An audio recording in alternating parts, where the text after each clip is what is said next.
हम पूजा स्वामीनारायण मंदिर से निकल गए हैं। हम नरखेड़ी की ओर आगे बढ़ रहे हैं।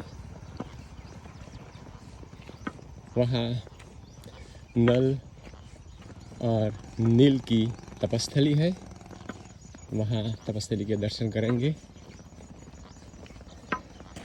20वां दिन परिक्रमा का, दिसंबर 11, 2023। गजराज के दर्शन हो रहा है। सामने से गजराज आ रहे हैं। वही गजराज है जो कल की शोभा यात्रा में नीलकंठ वर्णी उन पर विराजमान हुए थे। वो शोभा यात्रा सारे परिसर में हर रोज शाम को निकलती है। साथ में बहुत से रथ होते हैं। रथ में भगवान विराजमान होते हैं, भगवान की प्रतिमा विराजमान होती है। तो सुबह में वो महावत जी हाथी को घुमाने के लिए निकलते हैं। बहुत बढ़िया कैंपस है। स्वच्छता आप देख सकते हैं। इतना स्वच्छ, इतना बड़ा परिसर संभालना बहुत कठिन बात होती है। हे गजराज, नर्मदे नर्मदा माई की जय। वो वही गजराज है जो शोभा यात्रा में निकलते हैं। हाँ। ओह बढ़िया। वॉकिंग करने जाते ना। हाँ, वॉकिंग करने के लिए आप निकलते हैं। नर्मदे। हाँ।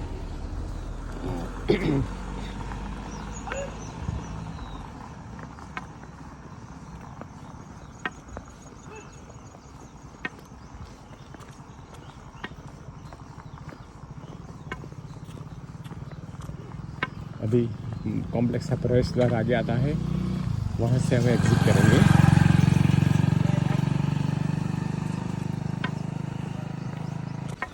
ये गौधाम है।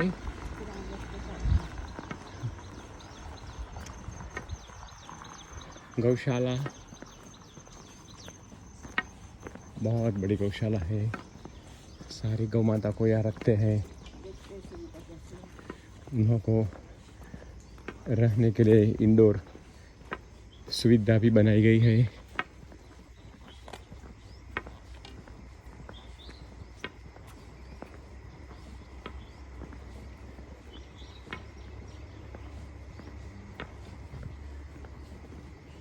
आपको पूरा कॉम्प्लेक्स देखना है तो 2-3 दिन भी कम है।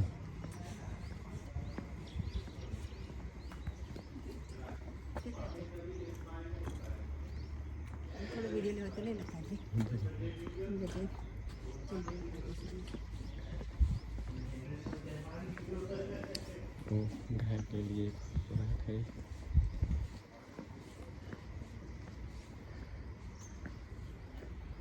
ये सारा गौशाला बनाई गई है।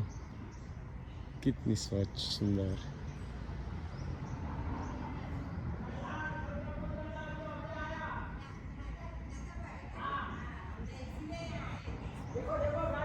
ये छोटे बछड़े सभी गाय मैया यहाँ नजदीक आ रही है। गाय माता। ओह क्यूट।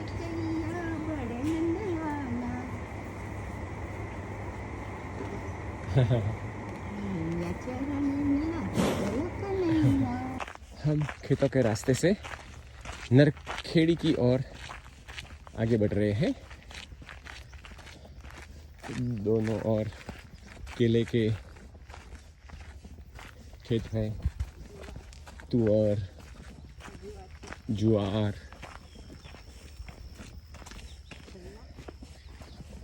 गन्ना। बहुत समृद्ध खेतीबाड़ी चलता है यहाँ। लगता है सारी जमीन बहुत उपजाऊ है। मैया का डेल्टा प्रदेश कहा जाता है। सो मैया साथ में जो क्रॉप सिल्ट वो लाती है, वो कहीं फ्लड की वजह से सारे खेतों में आ जाता है और उसमें से बहुत उपजाऊ खेती बाड़ी भी होती है।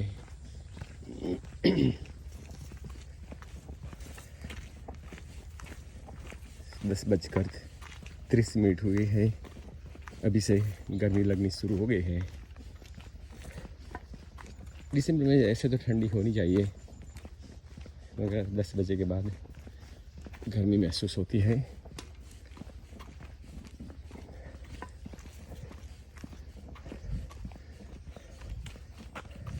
गुजरात में वो देखने लायक है, खेतों में से ये रास्ता गुजरता है, फिर भी कंक्रीट का बनाया गया है।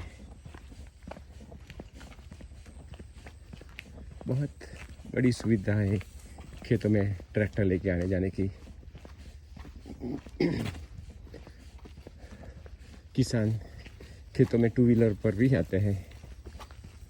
अब खेती करने का जो पहले खेती करते थे, बैल से खेत जोतते थे, अब ट्रैक्टर से वो तुअर की खेती बाड़ी बहुत बड़े हिस्से में होती है। यहाँ कितना बड़ा पौधा हुआ है तुअर का।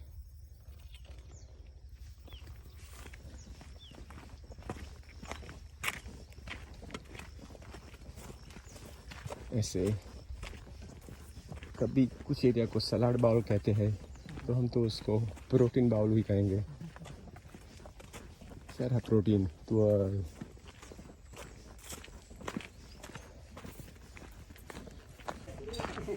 मैया के ऊपर से ब्रिज जाता है, मगर हम तो मैया को लाद नहीं सकते, इसलिए ब्रिज के नीचे से मैया के तट में चले जाएंगे। अब खेतों का रास्ता छोड़ के शायद हमें मैया का तट का रास्ता मिल जाए। देखते हैं आगे कितनी देर के बाद हमें मैया के तट का रास्ता मिलता है। ये है ब्रिज।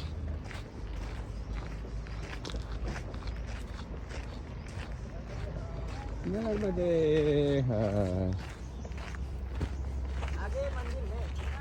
आगे मंदिर हाँ।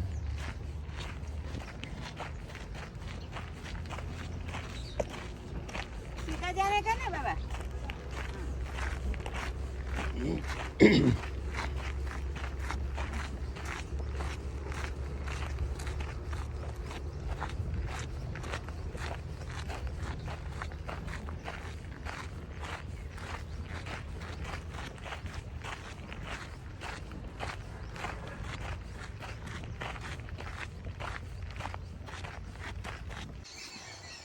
अब हम खेतरों के रास्ते से बाहर निकलकर मैया का किनारे की ओर जा रहे हैं। थोड़ी ही दूरी पर मैया है। ठंडी हवा बहने लगी। पहले धूप ज़्यादा लग रही थी, अब जैसे ये किनारा आया ठंडी हवा आ रही है। अब यहाँ से मैं तपस्थली की ओर जाना होगा। और आप ये देख सकते हैं सामने मैया है, वो ब्रिज की बगल से हम निकले थे, ब्रिज भी वहाँ पे है।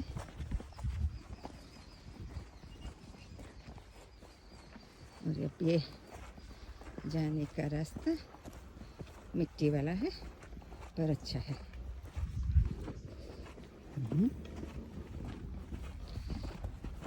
अभी शायद दोपहर जलाराम मंदिर तक यही रास्ता आएगा, मिट्टी नदी तट वाला। देखते हैं, यह ऐसा ही है कि थोड़ा दुर्गम है, कोई बात नहीं, चलते रहेंगे। चलिए मैया के दर्शन कीजिए।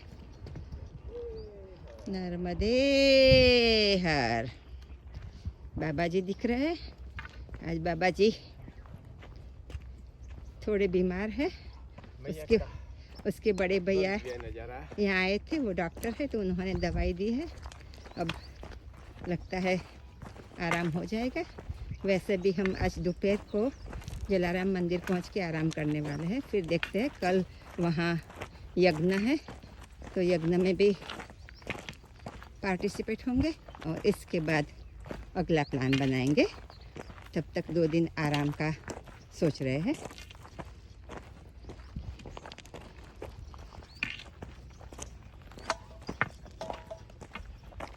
त्वदीय पाद पंकजं नमामि देवी नर्मदे, नमामि देवी नर्मदे, नमामि देवी नर्मदे, नमामि देवी नर्मदे, त्वदीय पाद पंकजं नमामि देवी नर्मदे। बस लगता है ऐसा ही रास्ता आएगा। तो फिर वहाँ तपस्थली पहुँच के फिर आगे का वीडियो शूट करेंगे नर्मदे घाट। किसानों ने मैया के किनारे तक वो अपनी फसल लगाई है। लगते हैं वो चौली के पौधे हैं। करीबन पगडंडी के लिए रास्ता भी नहीं छोड़ा है। पगडंडी के बहुत करीब उन्होंने फसल लगा दी है।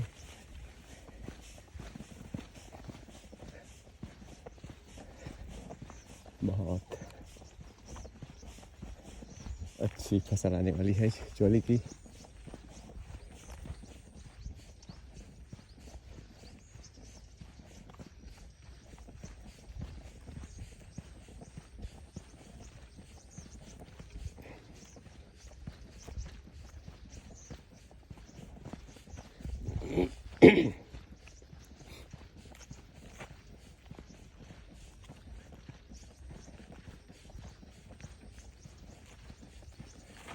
मैया का तट विशाल है, पानी भी है। कुछ जगह जल का प्रवाह बहुत कम था। इस इलाके में मैया के दोनों तट पे जल है।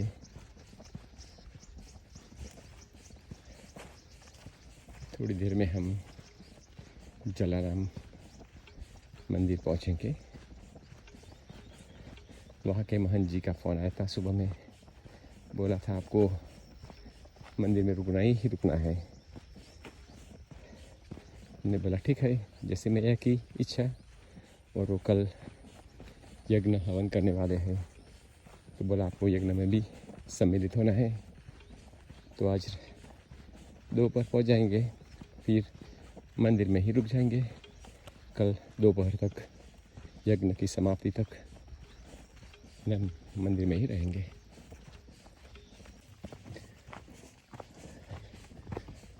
मैया के तट पे होते हुए हम आगे बढ़ रहे हैं। बिल्कुल शांत नीरव वातावरण, कोई कोलाहल नहीं। मैया का स्थिर शांत जल।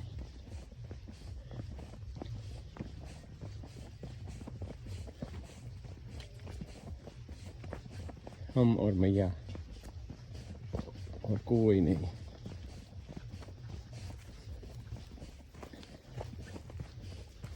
एक कुत्ता हमारे साथ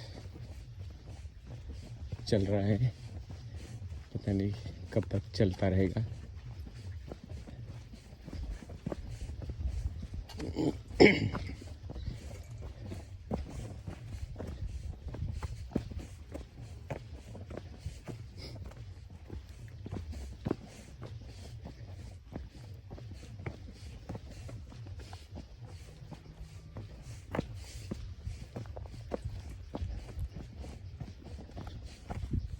आज दोपहर से हम जलाराम आश्रम में हैं।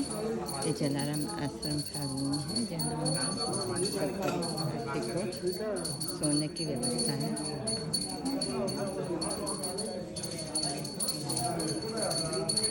सामने गैया भी है, गैया भी सो रही है हमारे साथ।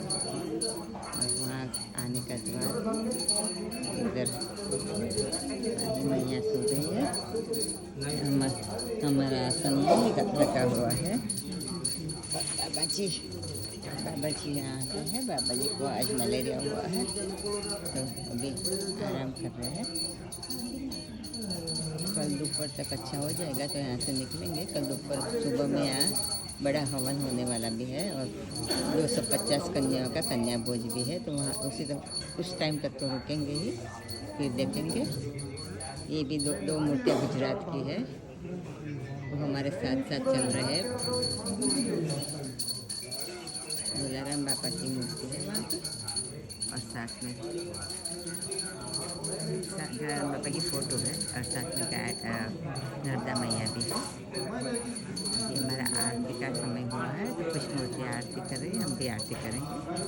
ऊपर फैन भी है और अच्छा है, बहुत लोग समा सकते हैं। बाबा जी का नेचर बहुत अच्छा है। बाहर यहाँ बाहर चलते हैं तो बाहर आज हवन की तैयारी हो रही है, तो बड़ा हवन कुंड बनाया गया है और ये मंडप भी लगाया गया है। आज यहाँ गांव से कुछ लड़के आए हैं जो सब हेल्प कर रहे हैं खाने पीने के लिए। तैयारियाँ हो रही है कल के लिए। कुर्सियाँ भी आ गई है, गद्दे भी आ गए हैं। पानी की अच्छी व्यवस्था है यहाँ पर। बाथरूम टॉयलेट अलग से जरा नीचे जाना पड़ता है, पर वो भी अच्छा है। वहाँ प्लांट का वाटर मिलता है पानी के लिए, पीने के पानी के लिए भी सुविधा अच्छी है, नहाने के लिए भी अच्छी है। वहाँ खाना पकता है और खाना भी बढ़िया बनाते हैं लोग। तो फिर यहाँ से यहाँ करचन और नर्मदा नदी का संगम होता है, तो कपड़े सुखाने के लिए भी बढ़िया व्यवस्था है। धूप बहुत थी तो कपड़े सूख भी गए, तो उधर यहाँ से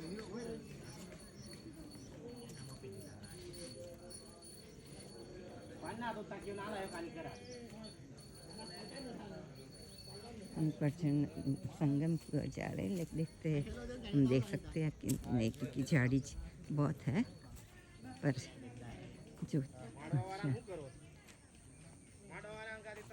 तो फिर वहीं पे करचन नदी है और उधर मैया है, पर मैया दिखती नहीं है। तो संगम हो रहा है, तो हम ये करचन नदी बोट से पार करके आगे चलेंगे। इफ कल निकले तो, कल नहीं निकले तो फिर देखेंगे क्या होता है। नर्मदे हर।